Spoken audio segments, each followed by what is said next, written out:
cada 2 por 3 me vuelve loco. Vale, estamos grabando. Venga, ya está. Bueno, bueno,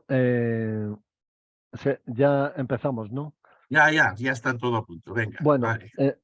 entonces, la semana pasada, como era de temer y como me avisó ya Elena desde México unas horas antes, me dijo que necesitaríamos probablemente 5 horas para tratar todo lo que había en el orden del día, ¿no? Pero bueno, por supuesto que no nos dio tiempo y entonces, bueno, pues han quedado cosas ahí pendientes y hay una cosa que yo creo que no le prestamos suficiente atención y es la repercusión tan importante que ha tenido la comparecencia en el Congreso de los Diputados de, de las portavoces de las 43 exnumerarias auxiliares de la zona de La Plata, que, bueno, pues contaron cosas verdaderamente espeluznantes y luego ha tenido una gran repercusión porque luego ha habido declaraciones eh, más particulares y en los medios de comunicación y bueno, pues es un tema verdaderamente que yo creo que tiene una gran importancia porque por una parte es el país del Papa, ¿no? O sea, eso no conviene olvidarlo, ¿no? ¿Eh? Es un país en el que claramente el Papa sabe perfectamente lo que pasa ahí con el Opus Dei. Esto no es un decir mío, sino que me apoyo en datos de determinada persona que me lo comentó la semana pasada, ¿no? Y bueno, pues ahí hay una cuestión y es que probablemente no tardará mucho en haber algún pronunciamiento sobre el tema, ¿no? Lo mismo que sobre lo del caso Gaztelueta, que el caso Gaztelueta, a mí por lo menos ya me ha llegado un correo en donde parece ser que después de Semana Santa puede haber ya un pronunciamiento de la Santa Sede sobre la cuestión, ¿no? Bueno, hay un tema que también es inminente, que es el tema del Congreso, y ahí hay un asunto que tiene especial relevancia y que me gustaría preguntaros, a ver vuestras opiniones, sobre la entrevista que le hicieron al Papa de un periódico argentino hace poco, y que ha salido en todos los medios de comunicación, una entrevista de 2 horas y media. La revista me parece que se llama El Perfil o Perfil. Y bueno, ahí prácticamente muy al principio de la entrevista, muy al principio de las 2 horas y media, yo creo que es en el minuto 15 o por ahí, pues el periodista le pregunta al Papa sobre el tema del Opus Dei, de la modificación de estatutos y tal. Entonces ahí el Papa pues echa una cierta alabanza al Opus Dei, que yo creo que es normal que lo haga. O sea, ha habido gente que me ha comentado que le ha decepcionado, pero yo creo que esto hay que entenderlo. O sea, el Papa no puede andar ahora haciendo, o sea, haciendo bandos, ¿no? O sea, digamos que yo creo que su papel es el que tiene, ¿no? Y yo creo que lo está haciendo correctamente, ¿no? Eh, mm, Sin embargo, ahí llama mucho la atención que el Papa diga que el Opus Dei es una asociación de fieles y, eh, y por otra parte que diga que depende del dicasterio del clero, ¿no? Entonces, claro, eso eh, tiene muchas lecturas. A mí me gustaría preguntaros, yo voy a abrir un poco fuego ahí, dando una pequeña opinión y ya, pues que cada cual diga a ver qué es lo que le ha sugerido eso, ¿no? A mí me sugiere una cosa, y es que el Papa, en su motu propio, empezó diciendo cuál es el carisma del Opus Dei. Y el carisma del Opus Dei, que yo creo que todos los que estuvimos en el Opus Dei lo tuvimos claro siempre, era la santificación del trabajo ordinario, la santificación de la vida ordinaria a través del trabajo. Claro, ahora en el Opus Dei, en distintos medios de formación internos y en distintas comunicaciones mediáticas están diciendo tonterías, en el sentido de decir que el carisma del Opus Dei es el cuidado de las personas, el carisma del Opus Dei es el cuidado de los pobres, el carisma del Opus Dei es la fraternidad. En fin, que ahora mismo, después de casi 100 años, parece ser que no se han enterado de cuál es su carisma, ¿no? O se les ha olvidado. ¿eh? Entonces, claro, el Papa en el motu proprio al carisma tuendum empezó diciendo cuál es el carisma, ¿no? Que es algo sobre lo que ellos siempre han insistido, ¿no? Y ahora, en esta entrevista, pues dice que es una asociación de fieles. Claro, en el Código de Derecho Canónico hay dos tipos de asociaciones de fieles, que son las asociaciones privadas de fieles y las asociaciones públicas de fieles.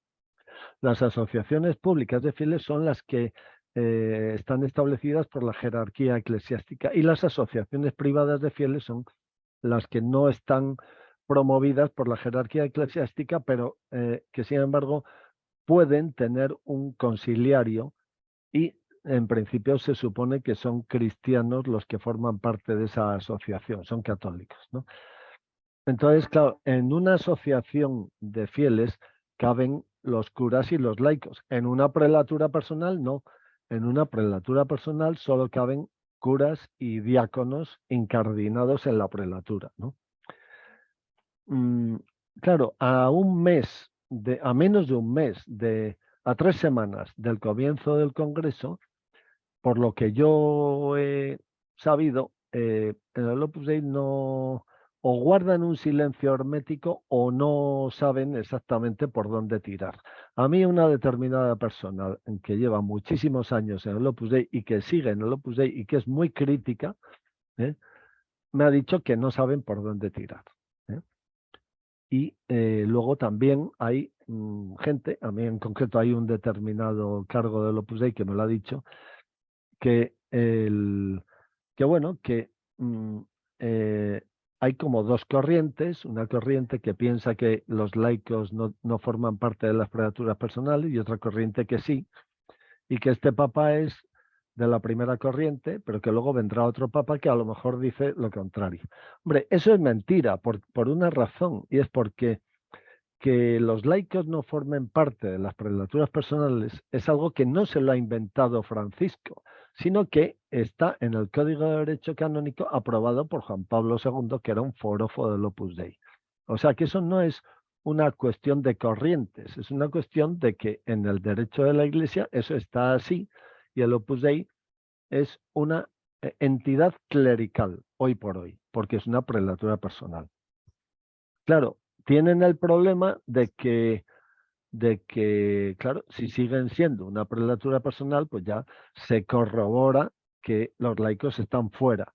¿eh? Pero no porque lo diga Francisco, sino porque es que es así en el derecho de la Iglesia desde que se promulgó el actual código en el 25 de enero del 83. Entonces, si el Papa dice ahora que es una asociación de fieles, yo entiendo que eso está en consonancia con algo que el Papa siempre ha dicho. No sé si os acordáis de esa expresión del Papa que decía, hagan lío, hagan lío, que es un poco como un cierto amor a la catarsis, ¿no? O sea, para que se reformen las cosas, para que las cosas mejoren, tiene que haber una cierta catarsis. Y me da a mí la impresión de que el Papa se ha dado cuenta o ha podido percibir que en el Opus Dei no, o sea, están como paralizados, porque parece ser que no saben por dónde tirar.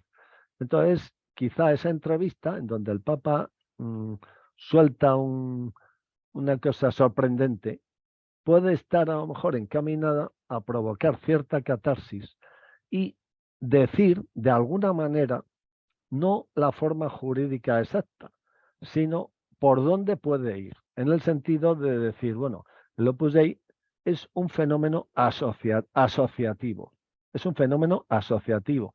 ¿Por qué? Pues porque es un fenómeno carismático, no es jerárquico, y entonces es un fenómeno asociativo. Y si quieren que en ese fenómeno asociativo haya curas y laicos, una prelatura no vale. Lo que valdría es una asociación de fieles o quizá otro tipo de forma jurídica, como pues a lo mejor parecida a, a los legionarios de Cristo o parecida a comunión y liberación, que son como formas jurídicas federadas, donde hay por una parte curas, por otra parte laicos y por otra parte consagrados, y que las tres ramas forman una confederación. No lo sé, pero lo que me da a mí la impresión es que el Papa ahí está un poco agitando el árbol para decir más o menos por dónde pueden ir las cosas, sin que esté fijando una forma concreta, ¿no? Y luego a mí me recordó también, eso que dijo el Papa, me recordó algo que los que seáis un poco mayores y hayáis estado en el Opus Dei hace años, os acordaréis perfectamente. Y es que en una de esas tertulias de San José María, no sé si era en España en el año 72 o en América en el año 74, en una de esas tertulias y a voces, José María Escrivá dijo, el Opus Dei no es un instituto secular, lo cual, bueno, pues en principio podría entenderse como una mentira, porque sí era en ese momento un instituto secular, pero también podía entenderse como una manera de decir que no estaban contentos con la figura del instituto secular y que estaban gestionando la posibilidad de cambiar de forma jurídica para dejar de ser un instituto secular. Entonces, a mí esa expresión del Papa me ha recordado aquella expresión de San José María, ¿no? Cuando dijo, el Opus Dei no es un instituto secular. Bueno, pues sí era un instituto secular. No, o sea, era un instituto secular de derecho. Quizá, de hecho, San José María pretendía que fuera otra cosa, pero de derecho sí era un instituto secular. Entonces, ese modo de hablar, de decir no es un instituto secular, a mí me resulta análogo al que ha empleado el Papa diciendo que el Opus Dei es una asociación de fieles. O sea que yo creo que el Papa no se ha equivocado, no ha tenido un despiste, no ha perdido el juicio. Yo creo que este Papa sabe perfectamente medir las palabras y decir en cada momento lo que procede, ¿no? Y además me parece a mí que es una persona que sabe gobernar, muy todo lo contrario de Ocariz, José María Escrivá, Álvaro del Portillo o Javier Echevarría, que no tenían ni puta idea de gobernar, ¿no? Entonces, lo que querría yo es preguntaros a ver cuál es vuestra opinión sobre este punto, ¿eh? Y bueno, pues que digáis lo que os parezca, ¿no?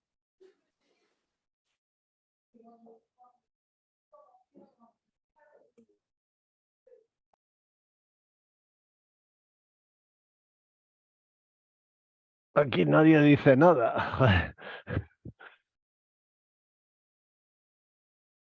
Perdón, estaba tratando de funcionar con Joseph María, lo de los captions, los subtítulos en inglés. Vamos a ver si lo logramos activar. Pero mientras tanto, yo tenía una pregunta más bien, no exactamente un comentario.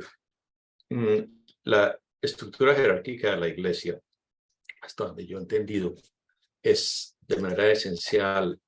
Quiero decir, lo esencial de esa estructura es los obispos con una cabeza que es el Papa, y de ellos dependen los sacerdotes y los laicos, los sacerdotes, los religiosos y quién sabe otras formas que aparezcan más adelante, no lo sé. Y la estructura pues ha sido tradicionalmente organizada territorialmente, aunque desde hace mucho existen obispos personales, pues como los de los militares, por ejemplo, ¿no? El obispo castrense, lo que sea. Y luego ya todo el resto de la estructura de esa, o de la organización de esa, digamos,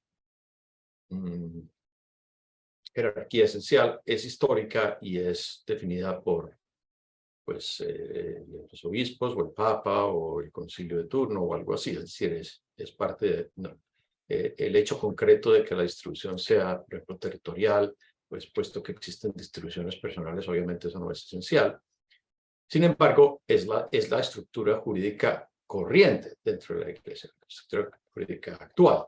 Y yo no sé si yo había entendido correctamente por aquel entonces cuando nos explicaban todo esto de la intención especial, bueno, después de que se aprobó esto, de que precisamente lo que se había hecho, aunque no quedaba claro para muchos como tú has explicado 1000 veces en el Código de Derecho Canónico, pero que se ofrecía la posibilidad de esa nueva figura. Eventualmente todo el asunto pues no funcionó y el cardenal Ratzinger bueno, y luego pues el Papa, etcétera, al final han establecido que esa estructura no es así. Sin embargo, yo he oído decir que el hecho de atribuirlo, de darle a el Opus Dei o a la prelatura personal, porque eso era lo que nos habían explicado, yo lo aprendí así en aquel entonces, se llamaba prelatura personal porque las personas adquirían una dependencia de un prelado. El problema que yo entendí fundamentalmente por el cual se produce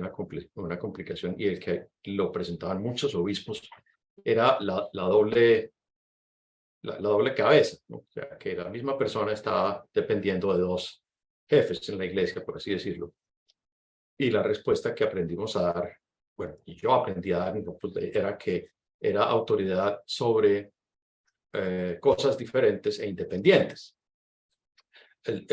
Y en algún momento esto lo recuerdo haberlo discutido, pues haberlo aprendido más o menos profundamente. Hoy día no me acordaría exactamente cuáles eran esos aspectos independientes y cómo se diferenciaban. Sin embargo, yo he oído decir últimamente muchas discusiones en los libros o aquí, que eso es algo pues que realmente iría contra lo fundacional de la iglesia, es decir, esa estructura jerárquica fundacional. Como he dicho muchas veces, a mí de manera inmediata no me preocupa mucho, pues que lo pude haga lo que quiera con su estructura y la iglesia se organice como le parezca, pues es una institución, tiene su gente y se puede organizar. Pero lo que sí me preocupa es que la gente que está dentro y los que somos muchos más que estamos fuera y que nos han afectado a nosotros, pues que cualquiera que sea la estructura que resulte, sea una estructura lo suficientemente estable como para que, por ejemplo, los procesos que están haciendo las numerarias auxiliares y que son pues la aguja del hilo que vendrá después de muchos otros procesos o cosas así, pues no vaya cambiando porque cambió el siguiente hermano pontífice, etcétera, ¿no? Entonces yo no sé, Antonio, hasta qué punto esa variabilidad pues resulte más bien en algo que por lo mismo muchas personas del Opus Dei, como tú dices, pues ahí aguantan el vendaval y para el próximo papa ya no nos preocupamos. Entonces lo mismo pasa con todas estas cosas, la reforma de los estatutos y todo eso. Yo no sé qué me puedes tú aclarar un poco. Gianfranco, yo creo que estamos en la misma onda de una cuestión que es de fondo, y es que los temas jurídicos tienen repercusiones en la vida de las personas. Y una estructura en donde no queda clara la libertad, pues termina siendo una estructura tóxica, o dicho en términos cristianos, una estructura de pecado, que saca lo peor de las personas, ¿no? Entonces, ahí yo creo que hay una cuestión muy inicial, y es que San José María no tenía ni idea de lo que era un laico, ni idea. Porque lo propio de un laico es la desregulación. Es decir, un laico no es un religioso disfrazado. Un laico es un tío que ha recibido el bautismo y que ha recibido la confirmación y que actúa como cristiano, es decir, como discípulo de Cristo, que no es poco. Entonces, el pretender regular a los laicos, eso es atentar a la libertad. Eso es lo que ha venido haciendo durante casi 100 años el Opus Dei. Entonces, en los estatutos actuales del Opus Dei queda muy claro que la jurisdicción Pues, del... a ver, Mos Situat pide palabra. Sí, que hable, que hable.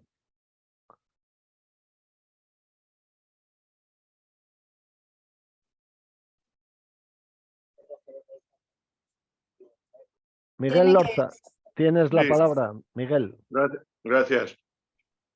Buenas tardes a todos. Antonio, hablando de estas cosas de, bueno, algo como estatura de pecados y todo eso, he estado hablando con algunos abogados en Filipinas sobre todo esto y, y nos extrañamos porque cuando se trata del Opus Dei se da tantas vueltas con todo esto. De la manera que actúan, lo vemos aquí muy simple. Sacan a personas de 14 años, empezando por ahí, y se les mete en el Opus Dei y todas estas cosas. O sea, nosotros aquí estamos preguntando si todo esto no es simplemente un secuestro, porque aquí bajo la ley, por lo menos de lo que conocemos, esto todo tiene la indicación de ser un secuestro plenamente y simplemente. No sé por qué cuando se trata del Opus Dei se le da tantas vueltas a todo esto. Tú no puedes sacar a uno, por lo menos en Filipinas, de 14 años y dejarle más o menos encarcelado dentro de una institución como esta, contra su, bueno, a esa edad ni siquiera saben si van o vienen, ¿no? Para empezar. Pero en fin, esto para nosotros aquí muy simple es un secuestro. Yo no sé cómo pensáis de todo esto, ¿no? Gracias.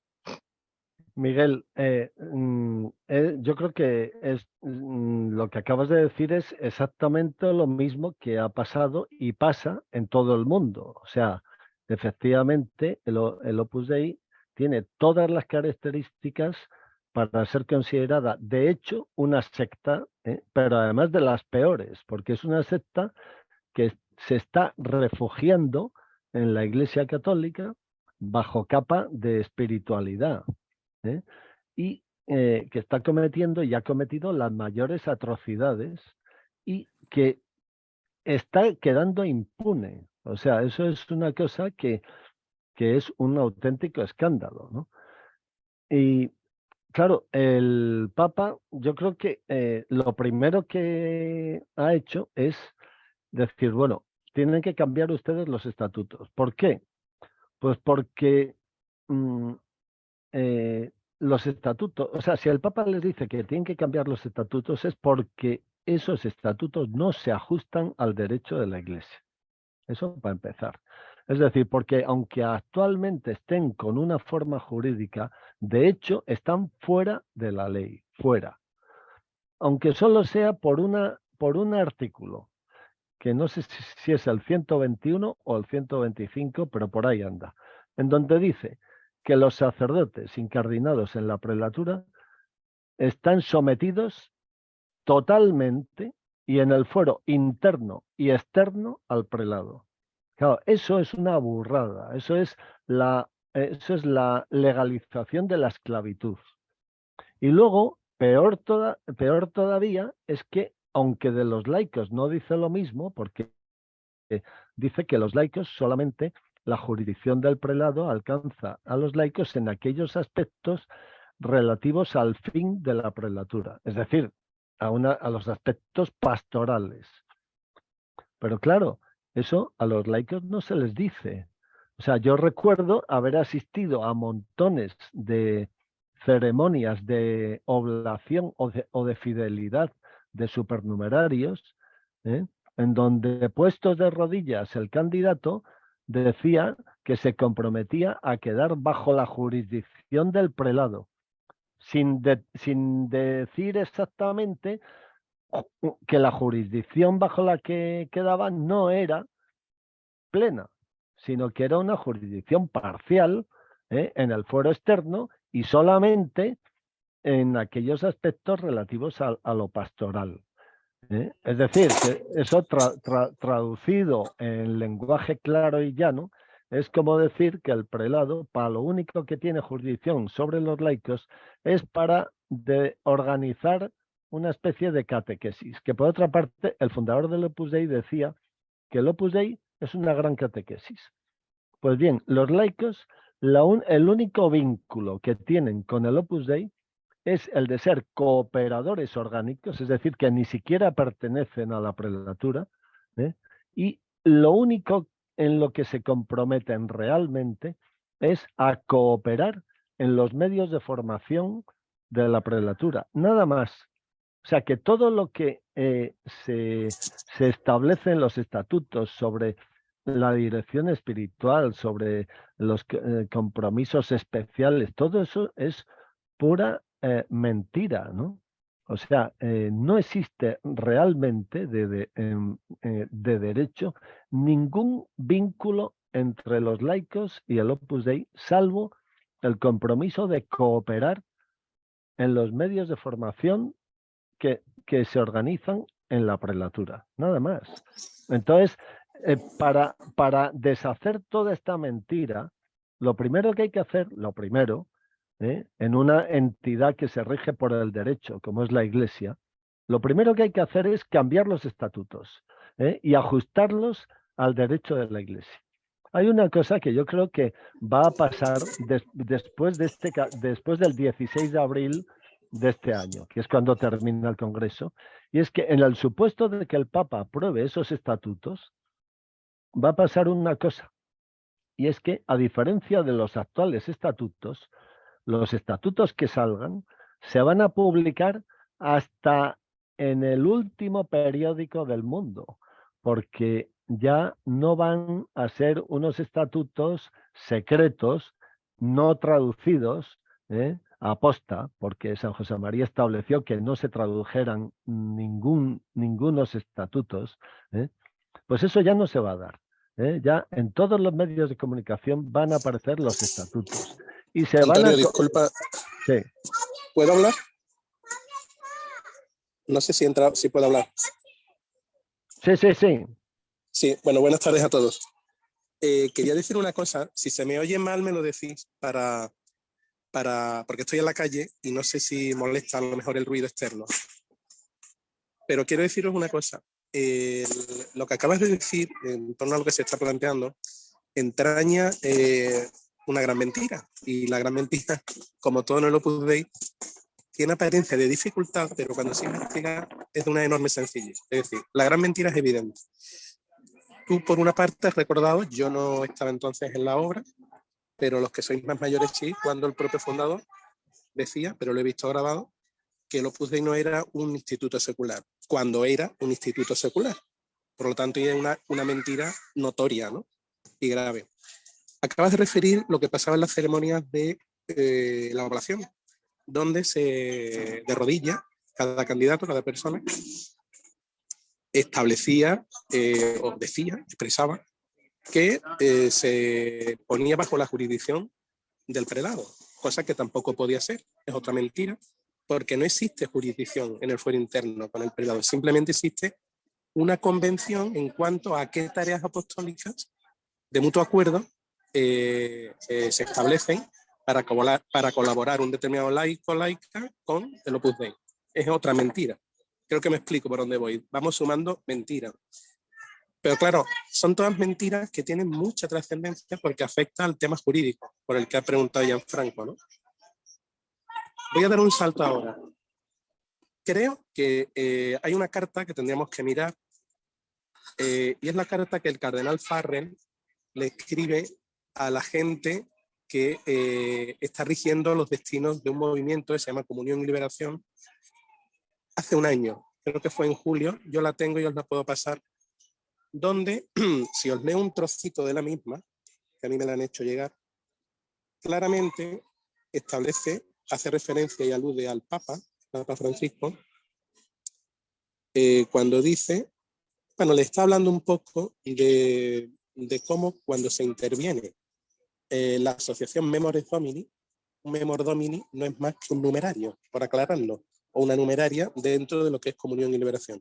Pues cuando se establece y se quita la dirección de los Memores Domini por la confusión del gobierno con el fuero interno, esto no suena, ¿verdad? Pues hay una reacción dentro de no aceptar a las personas que se han puesto por parte del Papa para regir durante un tiempo suficiente que renueven los estatutos de los Memores Domini la asociación. Y entonces alguien de dentro le manda una carta al cardenal Farrell, que es el cardenal encargado por el Papa de regir y velar porque se reconstruyen esos estatutos, y le dice que qué está pasando cuando el anterior responsable sacerdote del Movimiento de Comunión y Liberación siga haciendo manifestaciones públicas apareciendo como el supuesto responsable cuando ya no lo era. Bien. Voy a leer una cosa y me callo. Dice, la carta del cardenal Farrell. A ver si no suena. Es que esto da la idea de por dónde va el Papa, se me ha olvidado decirlo, cuando ha dicho que el Opus Dei es una asociación de fieles. Va por este lado, por lo de la asociación de fieles. Pero tiene una trascendencia que al final yo creo que se va a ver. Es muy corto. Dice la carta en una parte, el Santo Padre lo ha recordado claramente a los moderadores y presidentes de asociaciones internacionales de fieles.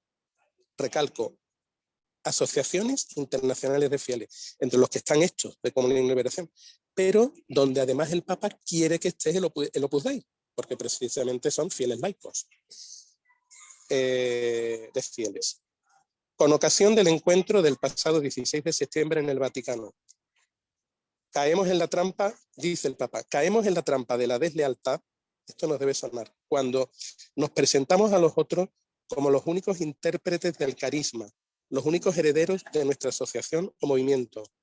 Ese caso que he mencionado antes, o cuando, considerándonos indispensables, hacemos todo lo posible para ocupar cargos vitalicios, o incluso cuando pretendemos decidir a priori quién debe ser nuestro sucesor. ¿Sucede esto? ¿Sucede esto? Sí, sucede. Sigue la carta. Yo me quedo aquí porque es más larga. Pero creo que a todos nos suena. Lo de querer designar al sucesor, lo de querer estar de por vida casi regentando un puesto de gobierno, etcétera, etcétera, ¿no? Hablo del prelado y de los consejos, sobre todo, ¿no? Entonces, el Papa, y acabo ya definitivamente, al decir asociación de fieles, y si analizamos la carta que Farrell escribe, va indicando este camino. El camino que está aquí expuesto en la carta. Es el camino que le gustaría al Papa que cogiera el Opus Dei. Yo no sé si lo va a coger, lo veo difícil, porque también informaciones que uno puede tener por lo que lee es que no saben dónde están, dónde tienen la mano derecha ni la izquierda. Entonces, ¿qué va a pasar tras el Congreso? Yo creo que el Papa acabará con una intervención del Opus Dei. Es lo que creo, y el prelado además creo que por vergüenza torera se marchará. Vendrá una persona que regente, que administre mientras tanto, y se tenderá a llevar al Opus Dei a lo que es una asociación de fieles. Para eso tienen que quitar a todos los que han estado ahí, la antigua guardia. Creo haberme explicado, he sido un poco largo, me disculpáis. Mira, Perdonad porque no ponga la cámara, pero no puedo. Y os sigo siempre. Mira, Diego, hay una cosa que acabas de decir que Yo pensaba comentarlo. Ahora tienes la palabra, Miguel, pero antes querría comentar una cosa. Si leéis el Código de Derecho Canónico, el motivo para erigir prelaturas personales es para la redistribución del clero. No olvidemos una cosa, y es que el Papa tiene jurisdicción plena y absoluta en toda la Iglesia. Por supuesto, no en el fuero interno, porque ahí nadie tiene jurisdicción, ¿eh? Pero como legislador y como organizador de la Iglesia, el Papa tiene jurisdicción plena y total y directa. ¿Eso qué quiere decir? Pues quiere decir que si el Papa está hablando de una asociación de fieles, no sería descabellado decir que esos 2000 curas numerarios y agregados incardinados actualmente en la prelatura, podría el Papa incardinarlos en otro lado, ¿eh? Es decir, que podrían dejar de formar una prelatura personal. Y podría dárseles la opción de que se secularizaran o de que se incardinaran en donde quisieran, ¿eh? Lo mismo que se hizo con los legionarios de Cristo cuando se les dio nuevos estatutos, ¿eh? Se les dio la opción de que se secularizaran, de que se metieran en la nueva estructura o de que se incardinaran en una diócesis la que quisieran. Lo digo porque cuando el Papa está hablando de asociación de fieles, no está hablando de prelatura personal y por tanto no está hablando de incardinación, porque lo característico de la prelatura personal es la incardinación de los sacerdotes.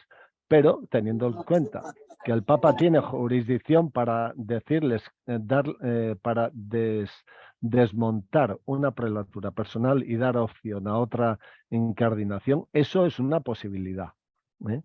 Y también hay otra cuestión, y es que el Papa ha dado unas normas para las asociaciones públicas de fieles, según las cuales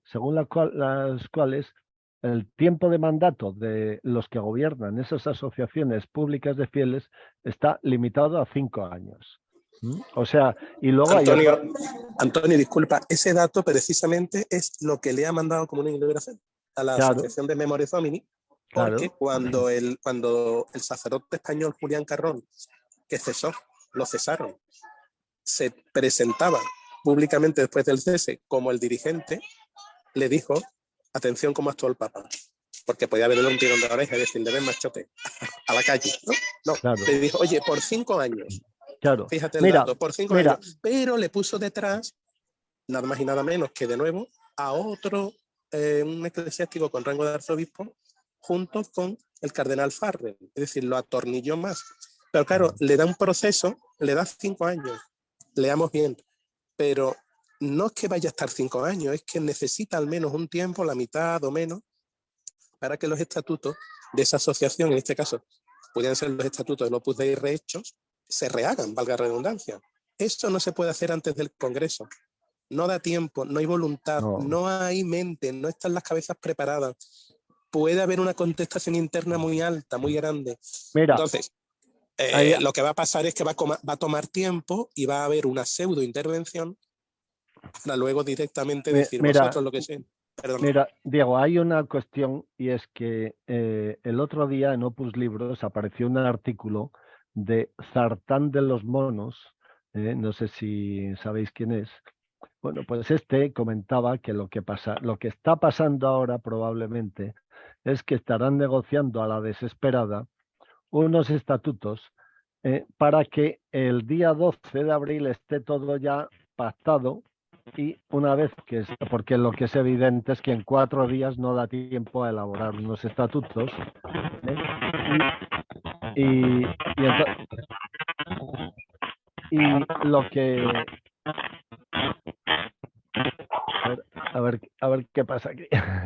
Y lo que va a pasar es que los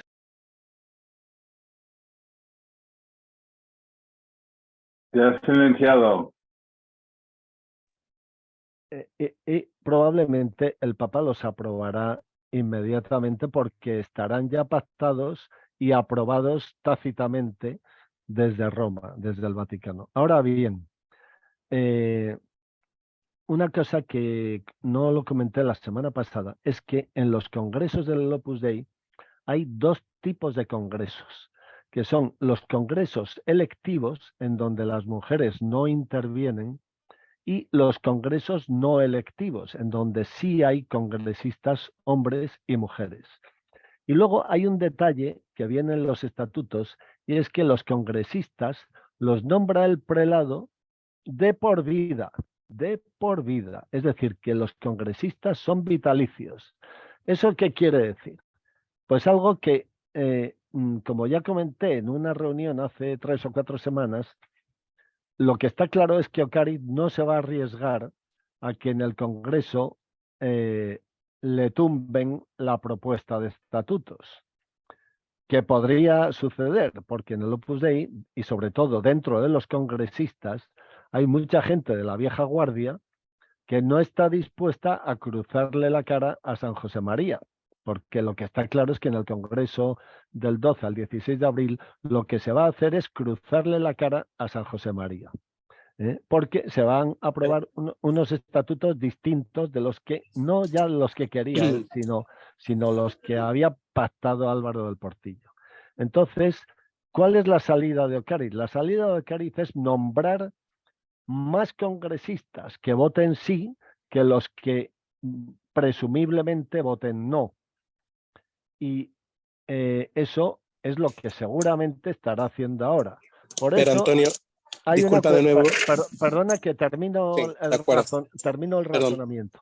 Entonces, hay una cuestión que yo ya la puse aquí porque me lo apuntó una persona que está aquí en esta reunión ahora y que no dice su identidad, que es que tienen que aparecer los nombres de los congresistas por una razón de transparencia y de sentido común.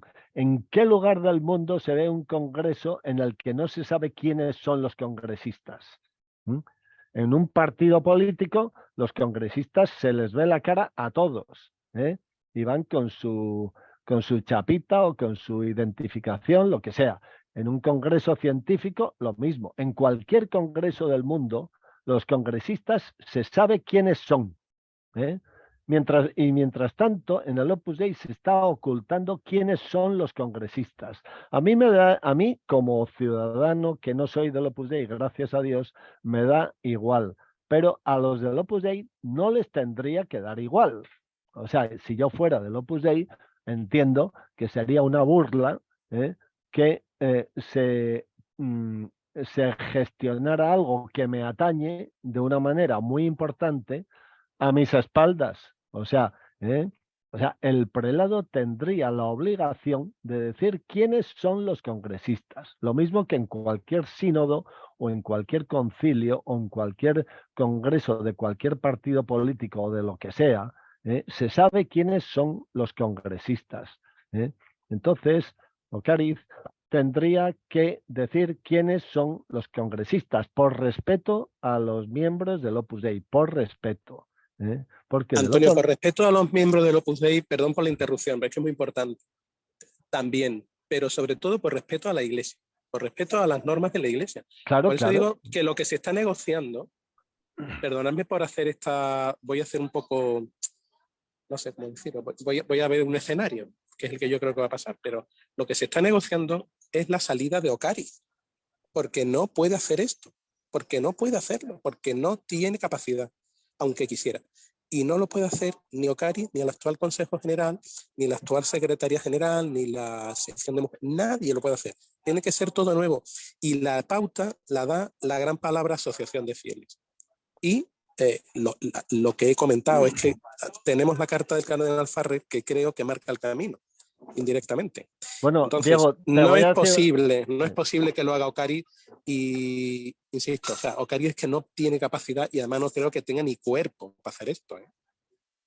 No creo que tenga ni cuerpo para hacerlo seguramente. Porque es que no puede. Te voy a decir una cosa. Hay bastante gente de dentro del Opus Dei que quiere una intervención. Eso yo lo sé de buena tinta. Eso sería lo mejor. O sea, hay bastante gente del Opus Dei que quiere una intervención, porque se han dado cuenta de que el Opus Dei no tiene solución. Yo la verdad es que me parece un poco exagerado, pero cada vez lo veo más claro, porque el día 12... Es una intervención soterrada, es decir, yo lo que planteaba es una intervención soterrada. No puede haber una intervención con el poder que tiene el Opus Dei. Pensemos un poco en las universidades, pensemos en... Es que eso no se puede dejar. No se puede dejar de repente, no se puede decir eso, incluso humanamente hablando. Antes has empezado esta reunión diciendo el Papa parece ser que ha alabado el Opus Dei. Pues posiblemente haya personas que sean, por supuesto, hay buenas personas en el Opus Dei y son dignos de alabanza, ¿no? Lo que hacen, no todo el mundo es malo, hay muchísimas, bueno, la gran mayoría de los... La gran mayoría es gente muy buena, Sí, gente sí. que si supiera todo esto, pues diría, madre mía, pongo el pie en pared ahora mismo, que es lo que nos ha pasado a todos nosotros, ¿no? Entonces, esto es una intervención en toda regla, pero no se puede hacer con una intervención pública de decir, señores, hasta aquí ha llegado usted, señor Ocari, mañana búsquese usted un pisito, no en los alquileres del Vaticano, que ya no tengo, sino en otro que usted busque, ¿no? Permitidme la broma con eso, porque me ha hecho gracia lo de la noticia. A ver, ¿no? que hable Miguel, que lleva mucho rato con la mano levantada. Antonio, ¿no será que estos estatutos no son imprecisos? Bueno, pregunto eso porque siendo un ingeniero y tú arquitecto, apreciarás de que para un plano que salga bien, todo tiene que haber precisión en cómo se plantea, ¿no? Hasta el último clavo.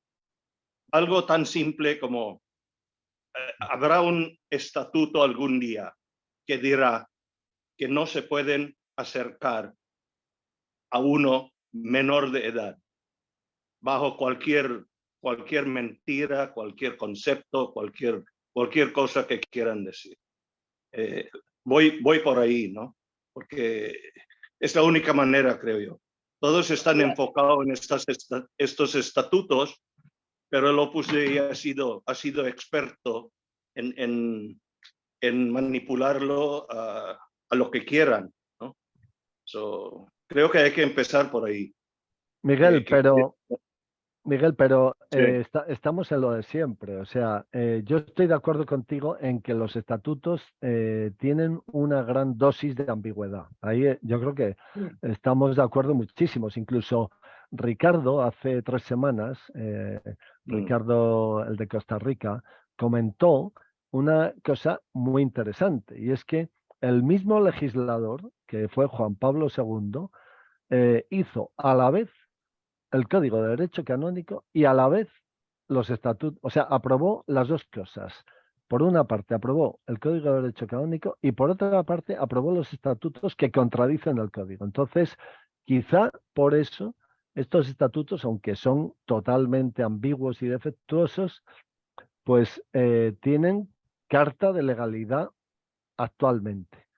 Pero es evidente que hay que cambiarlos. Y yo lo que sí te digo, que yo lo veo muy claro, porque para que una sociedad del tipo que sea cambie, hay que empezar cambiando el marco jurídico. Eso es lo primero, porque tú no puedes exigir luego cosas si no lo haces dentro de la ley. O sea, eso está claro. O sea, todos los atropellos que el Opus Dei ha hecho y está haciendo y todas las barbaridades que ha hecho, ¿no?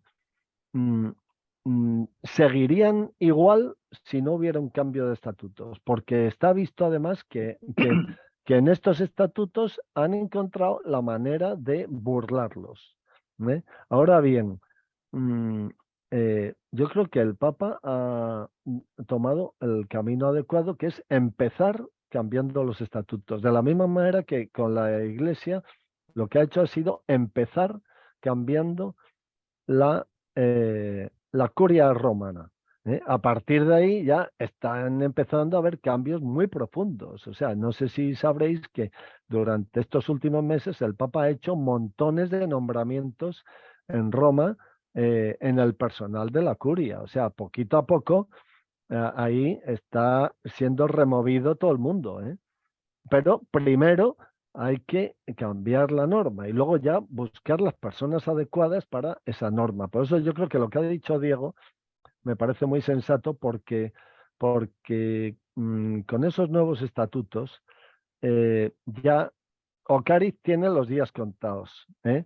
O bien porque él dimita, nada más aprobarse esos estatutos, o porque el Papa nombre a otro prelado distinto que él, que lo puede hacer, o sencillamente porque deje de existir la prelatura y los sacerdotes actualmente incardinados en la prelatura pasen a incardinarse en otros lugares y el Opus Dei pase a ser una asociación de fieles en la que existan sacerdotes y laicos. O sea, eso es otra posibilidad más. O sea, que el tema de la incardinación está todavía en el aire. Y yo creo que una cosa que el Papa ha hecho con gran inteligencia es el ponerle la pelota en el tejado del Opus Dei, que es muy distinto a lo que hizo Juan Pablo II. Juan Pablo II lo que hizo fue nombrar una comisión paritaria donde había unos cuantos del Opus Dei y unos cuantos cardenales pactando. Aquí no. Aquí el Papa ha dicho, no, los estatutos los hacen ustedes y yo se los aprobaré si son correctos. Y ya está. Entonces, ahora ya no van a tener la excusa de decir que les han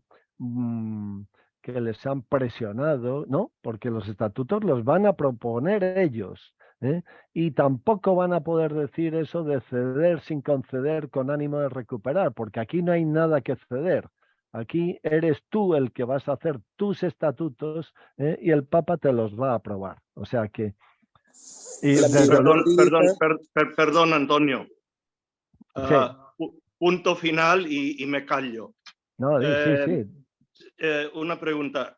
¿Es todo esto que está pasando, nivel practical, yo voy a poder irme a un obispo aquí en Filipinas si me quiero quejar por algo con el Opus Dei?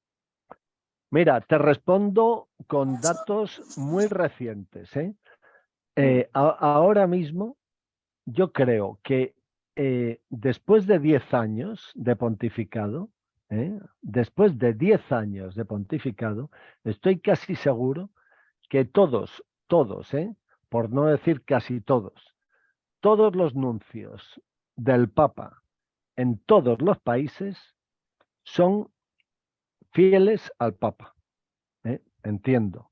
De tal manera que yo creo que si tú o cualquiera de Filipinas le pide una cita al nuncio para hablar sobre los abusos de conciencia, los abusos espirituales y los abusos en el ejercicio del poder por parte del Opus Dei desde el punto de vista institucional, el nuncio te recibe de 1000 amores.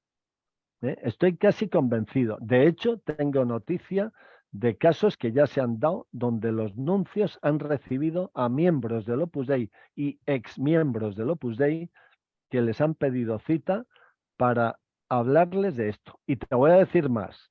El Papa sabe perfectamente lo que pasa con el Opus Dei, ¿eh? Otra cosa es que en una entrevista a nivel mundial, pues no diga determinadas cosas, sino que emplee un tono conciliador, un tono positivo y tal. Pero el Papa sabe perfectamente lo que pasa en el Opus Dei. Y Clarificación final, por favor, Antonio. Sí. Los obispos somos un país de 7000 islas. Y claro, no toda la gente puede venir a Manila para verse con el ¿qué es esto? El nuncio del Vaticano, que está en Manila. Ahora, pero en cada lugar en Filipinas hay el obispo. ¿Esos tienen poder ahora sobre el Opus Dei que no tenían antes o todavía no lo tienen? Vamos a ver, un obispo sigue teniendo poder por ejemplo, para cerrar un centro del Opus Dei, por ejemplo. O sea, los centros del Opus Dei no se abren si no es con la venia del obispo. Otra cosa es que yo creo que desde el punto de vista eclesiástico hay que entender que los obispos son en general gente muy política. Es decir, que antes de tomar una decisión muy drástica, miran a todos los lados. Y yo creo que ahora mismo, antes del Congreso, el ir a un obispo y plantearle una guerra, hablando en plata, yo creo que ningún obispo se va a prestar a ello. Ninguno. Porque son gente prudente y son gente que tienen un cargo y ya te digo que miran para varios sitios antes de tomar una decisión drástica. Ahora bien, yo creo que después del Congreso las cosas pueden cambiar.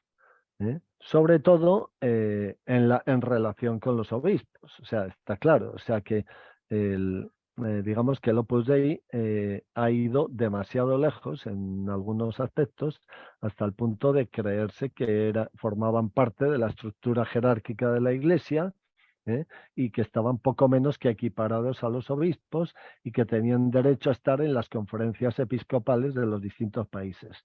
Eso poco a poco está viéndose que no es así. De hecho, los dos documentos, por una parte el artículo 117 de la Predicate Evangelium, donde les situó en el dicasterio del clero en vez del dicasterio de los obispos, y luego el motu proprio ad charisma tuendum, en donde dejó muy claramente que son una entidad carismática y no jerárquica, que tienen que cambiar los estatutos, que el prelado ni es ni será obispo, y que el título que tiene es el de protonotario apostólico supernumerario, que es equivalente a ser reina de la vendimia, o sea, pues eso pues es algo evidente para, bueno, o sea, eso, digamos que el estamento clerical se entera de todo esto, o sea, eso lo tienen muy claro. Menos mal. Antonio, Gracias. Miguel, déjame una puntualización, Miguel, ya que has preguntado tanto por y veo que estás preocupado. 2 apuntes a lo que has dicho. Mira, los obispos, claro que son competentes, siempre lo han sido, competentes. Los miembros del Opus Dei nunca hemos pertenecido, al no ser la prelatura estructura jerárquica, nunca hemos pertenecido, digamos, como objetos del Opus Dei. La verdadera pertenencia nuestra ha sido la de un fiel común. Era el obispo y sigue siendo el obispo y siempre ha sido el obispo.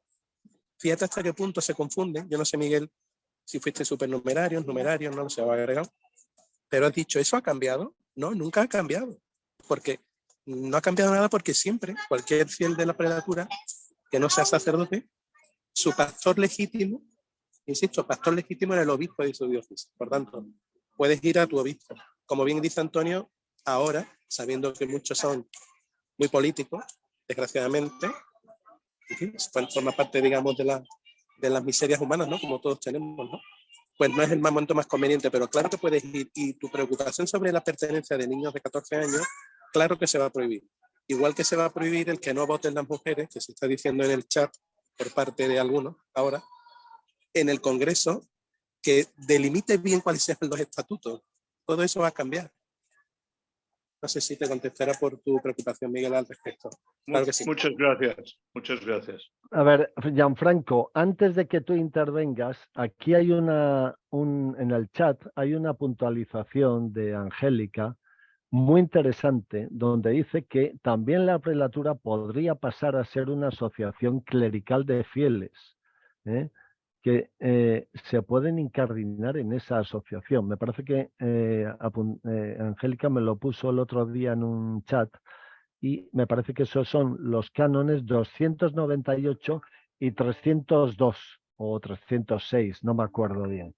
Pero es otra posibilidad, o sea, pero sería una asociación clerical de fieles. O sea, la verdad es que ahora mismo el Código de Derecho Canónico plantea muchas posibilidades. O sea, esa excusa que tenía San José María respecto del Código de Derecho Canónico del año 1917, en donde decía que estaban todas las puertas cerradas, eso ahora no es verdad. O sea, ahora mismo dentro de la Iglesia hay un montón de posibilidades. El que no quiera acogerse a una de ellas es que bueno, es un inadaptado, ¿no? O sea, porque ahora mismo hay montones de posibilidades y de hecho no hay más que ver el anuario pontificio que sale cada año y ver la burrada de instituciones que hay dentro de la Iglesia. O sea que hay gente para todos los gustos, de lo más peculiar, todo tipo de situaciones, de carismas, de características. O sea, ahora mismo esa excusa no vale, ¿eh? Y lo que apunta Angélica, pues es un tema interesante, ¿eh?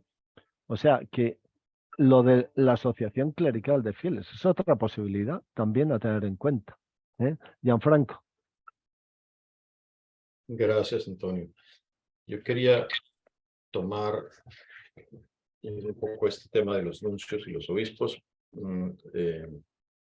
en cuanto a que hasta este momento no me había dado cuenta que ese pues es el canal a través del cual yo no sé cuántos somos los exmiembros del Opus Dei, pero no me cabe duda que somos muchísimos más que los que hoy día pertenecen a esa institución. En mi caso particular, yo hice una cuenta de las personas que yo conocí durante los años, casi 20 años que estuve en la obra. Más o menos la mitad de ellos, que yo sepa, no han seguido.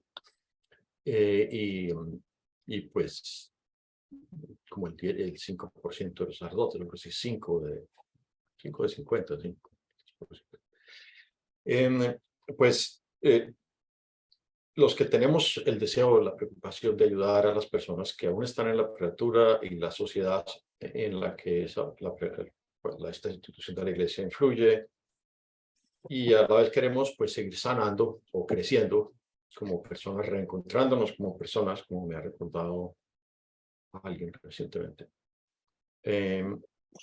Tal vez podemos hacer eso, tener como una guía más precisa para escribirle a los nuncios y a los obispos, según el caso. Yo veo que me da la impresión por este contexto de que escribirle a los nuncios es más efectivo, porque es, digamos, directo. Es la persona de la Santa Sede responsable de las comunicaciones entre ese país, aunque es un puesto más diplomático, es más como un embajador, digamos, pero sigue siendo de la Iglesia. Y entonces, pues, a través de este canal, de este medio, pues yo no sé, 2000 o lo que sea, personas que ven estos videos, que muchos pues eran exmiembros como yo, otros sé que son de la obra todavía, pues escribirle a los nuncios ahora es fácil, pues manda un email, ¿no? A través del email de la Nunciatura. Yo acabo de abrir la página de la Nunciatura aquí en Canadá. Y pues enviar como la solicitud para una entrevista y, si es el caso, pues un documento escrito.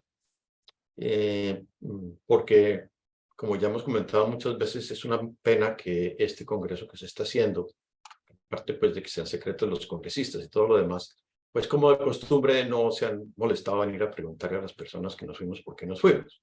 Es como lo más natural cuando uno tiene una empresa y hay un montón de clientes que se le están yendo, pues uno trata de ir a hacer una entrevista con esos clientes a ver qué es lo que pasa, por qué se me están yendo los clientes, qué es lo que... No digo que la obra sea comercial, pero cuando la actitud es yo tengo el mejor oro del mundo porque se lo dio Dios a José María y él me lo dio a mí, pues usted no lo quiere, pues peor para usted, ¿no? Esa actitud pues obviamente no es la misma de quien realmente quiere expandir el negocio, o si se quiere, fuego he venido a traer a la tierra y que quiero sino que arda, ¿no? Pero entonces, ¿por qué no arde? Pues yo tengo un fuego muy bueno, pero pues aquí como toda esta gente son de piedra, pues no arden. No, ellos no han querido ir y mirar, porque es el modo de ser. Ir y mirar porque nosotros, los que seamos, no sé cuántos somos, decenas de miles, nos hemos ido.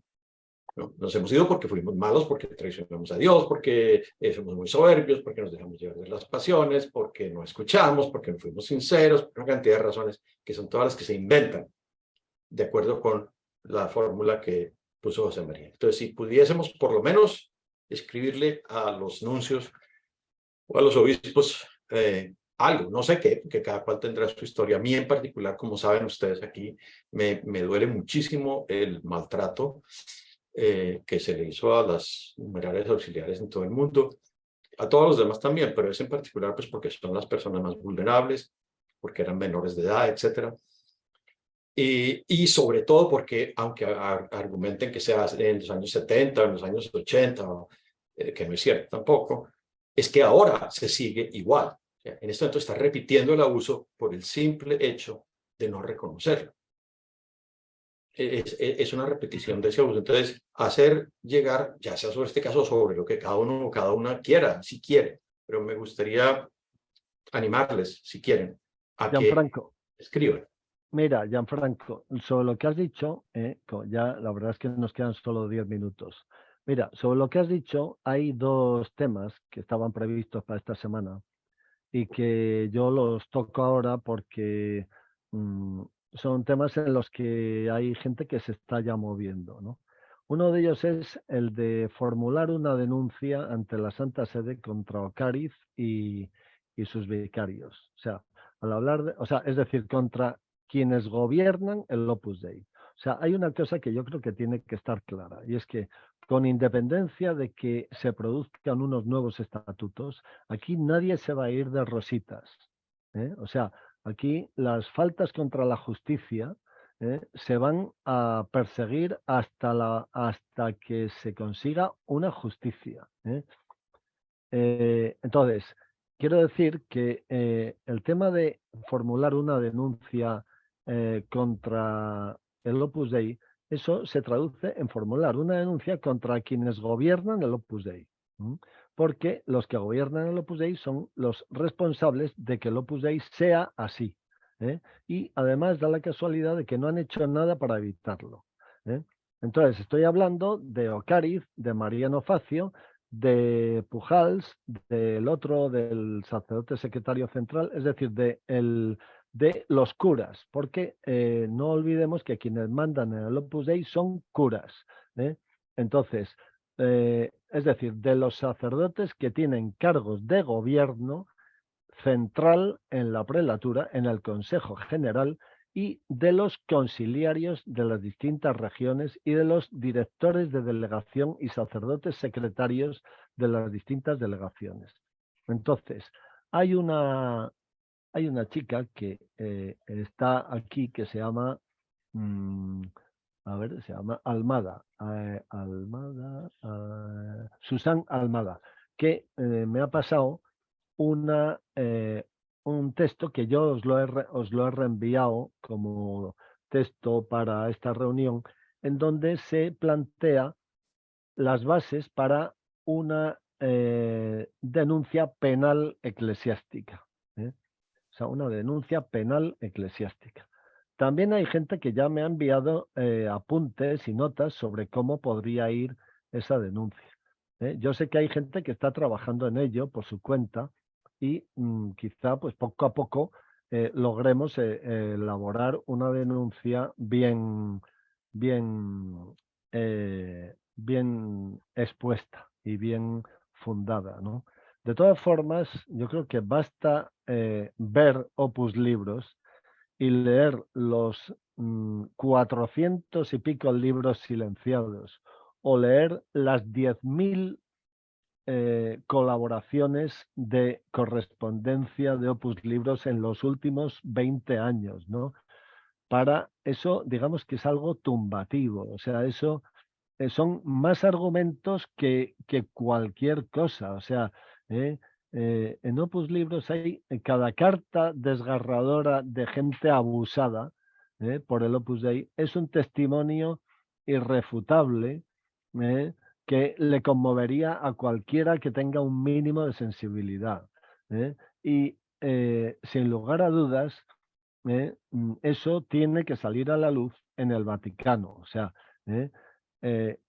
O sea, que quiero decir que eso es una línea que hay que seguir, ¿no? Y luego otra línea también a seguir es algo que está sucediendo, gracias a Dios, en estas reuniones que tenemos aquí y sobre todo en Opus Libros durante los últimos 20 años, que es que gracias a estas dos iniciativas, pues hay mucha gente que ha sanado, ¿eh? O sea, porque digamos que el dolor de mucha gente que se ha ido del Opus Dei es un dolor de conciencia, ¿eh? Debido a una mentira que les ha llevado a sentirse culpables, ¿eh? Cuando los únicos culpables eran los canallas que les habían hecho la vida imposible durante meses o años, ¿no? Y gracias a Opus Libros o a estas reuniones en las que uno se puede expresar libremente, pues gracias a eso, pues hay mucha gente que ha sanado, o del todo o parcialmente, pero ha sanado. ¿Por qué? Pues porque, primero, porque se ha dado cuenta de que no está solo, y segundo, porque se ha dado cuenta de que ha actuado correctamente, y de que ha actuado con inocencia, mientras que los que parecían los buenos de la película eran unos canallas. O sea, eso es lo que ha pasado. Entonces, esa otra línea que tú dices de ayudar a personas que han quedado heridas, ¿no? Eso es algo que también yo creo que tenemos que procurar mirar la manera de hacerlo cristalizar, ¿eh? Con el fin de, pues no sé, de potenciarlo, ¿no? O sea, de conseguir que mucha gente herida deje de estarlo o mejore, ¿no? O sea más feliz o rehaga su vida, o vuelva a sonreír, vuelva a ver que eso fue una mala noche en una mala posada, como diría Santa Teresa, ¿no? Bueno, o sea que yo creo que esas dos líneas que tú has tocado son dos líneas que yo creo que las tenemos presentes, pero que también es verdad que no damos abasto. O sea, que aquí, digamos que joder, es que ya ni siquiera podemos con un orden del día de 6 puntos, ¿no? Porque nos quedamos en el punto primero, ¿no? ¿Eh? O sea que, bueno, pues así están las cosas, ¿no? Pero sí, sí, esto va así. Y lo de los nuncios, yo creo que es un tema muy claro. Y sobre lo que has dicho tú de escribirle al nuncio o ponerle un correo electrónico, creo que esa es una mala medida. Lo que hay que hacer es ir a verle, y hablar con el nuncio personalmente. Y cuando te digan, ¿y cuál es el motivo de la cita? Dice, mire usted, soy numerario del Opus Dei o numeraria del Opus Dei o exnumerario del Opus Dei o exnumeraria o exagregado o exsupernumerario. Y quiero hablar con usted sobre los abusos de conciencia, de poder y espirituales a nivel institucional, no de unas personas sueltas, no, sino abusos institucionales.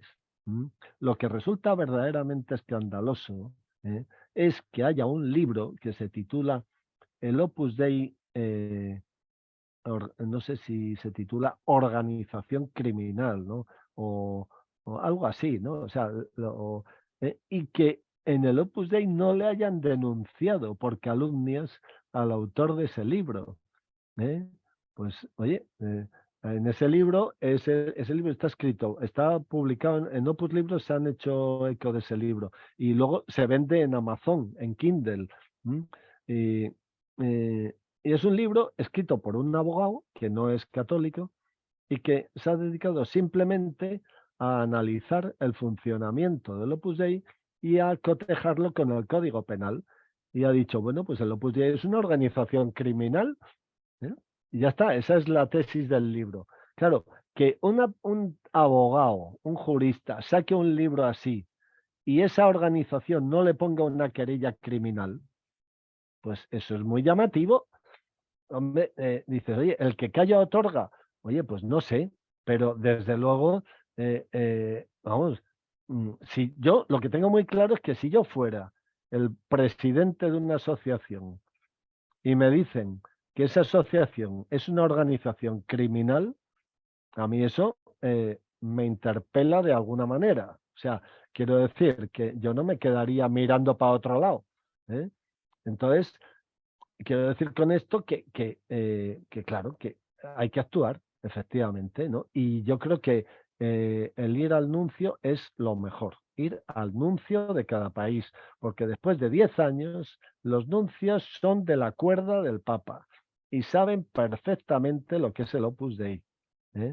Y os van a escuchar, porque la experiencia que hay de gente del Opus Dei que ha acudido al nuncio es que el nuncio, sea del país que sea, les ha escuchado y sabe lo que es el Opus Dei. O sea que, bueno, pues eso, la verdad es que ya quedan 4 minutos. Pero creo que Agustina disiente de esto. Bueno, Agustina, que te tenemos callada todo el ¿Puedo rato. hablar? Habla. Siempre. Hablo. Por la experiencia que tengo en estos 20 años, he acompañado a distintas personas a anuncio, aquí el obispo está. Los nuncios, mira, son embajadores, los cambian cada 2 por 3. Los obispos han tenido miedo al Opus siempre porque saben que les pueden crear una campaña de difamación en contra de que sí, ¿sabes? Es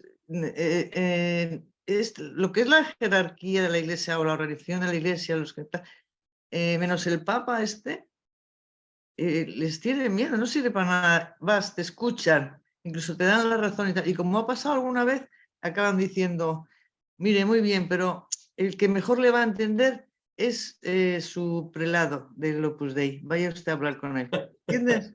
O sea, es que yo pienso que entrar en la estructura esta de la Iglesia, de movernos en plan como con obispos, con nuncios, no va a llegar a nada. Lo mejor sería directamente que el Papa, que se supone que sabe de qué va el tema, decida de una vez interceder, parar el Opus, o sea, hacer algo que es lo único que puede hacer.